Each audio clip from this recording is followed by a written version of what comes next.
अच्छा सोचिए जरा, जिंदगी के जो सबसे बड़े, सबसे अहम फैसले होते हैं, वो आखिर कहाँ लिए जाते हैं? क्या किसी ऑफिस में, किसी कागज पर साइन करके, या फिर एक शांत से कमरे में अपने लोगों के बीच? आज हम ऐसी ही एक कहानी की गहराई में उतरने वाले हैं।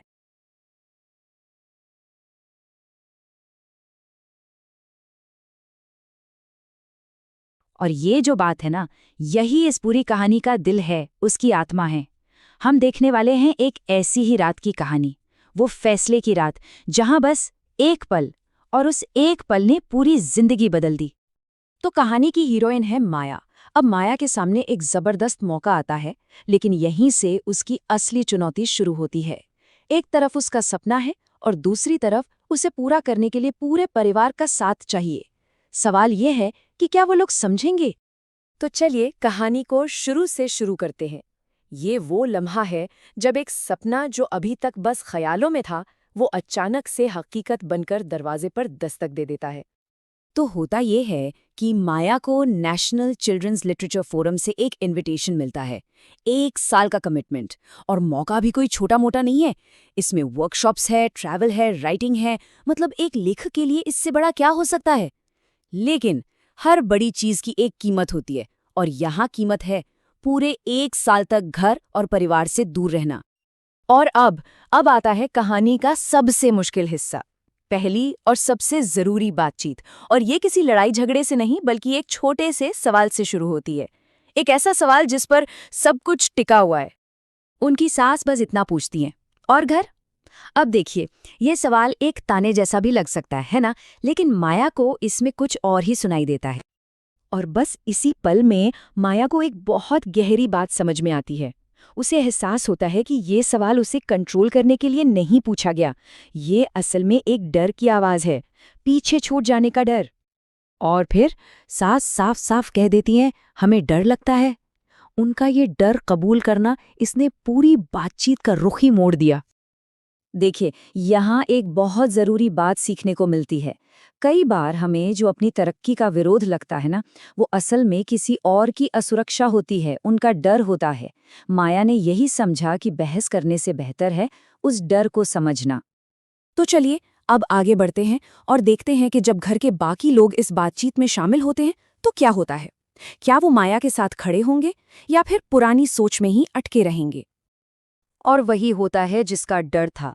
सास वो बात उठाती हैं जो हर बदलाव के रास्ते में आती है, पर समाज क्या कहेगा? लेकिन तभी कहानी में एक जबरदस्त मोड़ आता है। ससुर जी एक ऐसा सवाल पूछते हैं जो इस समाज वाली दलील की हवा निकाल देता है। वो पूछते हैं, समाज ने हमें दिया क्या है? और फिर पहली बार माया का पति आरव उससे पूछता है, तुम क्या चाहती हो? सोचिए, ये कितना बड़ा पल है। अब बात सिर्फ जिम्मेदारियों की नहीं रही, अब बात माया की अपनी मर्जी, उसकी अपनी पहचान की हो रही थी। बाहर की जंग तो लगभग खत्म हो गई थी, लेकिन अब असली लड़ाई शुरू होनी थी। वो लड़ाई जो हर बड़ा फैसला लेने से पहले इंसान अपने अंदर लड़ता है। माया अब अकेली है अपने ख्यालों के साथ, और वो बस एक ही बात सोच रही है, कल को मेरी बेटी आर्या बड़ी होगी तो वो मुझसे क्या पूछेगी? क्या वो ये पूछेगी कि माँ, तुमने कोशिश की थी? या वो ये पूछेगी कि माँ, तुमने हार क्यों मान ली थी? बस यही सवाल उसका जवाब था। और फिर कुछ ऐसा होता है जिसकी किसी ने कल्पना भी नहीं की थी। सास कमरे में वापस आती हैं और बस 2 शब्द कहती हैं, कर लो। ये सिर्फ शब्द नहीं थे, ये एक आशीर्वाद था। तो देखिए, ये समझना बहुत जरूरी है कि ये माया की अपने परिवार पर कोई जीत नहीं थी। ये एक ऐसा पल था जहां पूरा परिवार भरोसे के दम पर एक नई समझ तक पहुंचा था। ये इजाजत नहीं थी, ये सशक्तिकरण था। तो बस अंदर की कश्मकश भी सुलझ गई और बाहर का रास्ता भी साफ हो गया। अब आखिरी और सबसे निर्णायक कदम उठाने की बारी थी।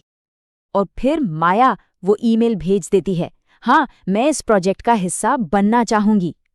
और उसे पता है कि डर गायब नहीं हुआ है, वो अभी भी वही है, पर अब वो डर उसके रास्ते की रुकावट नहीं है।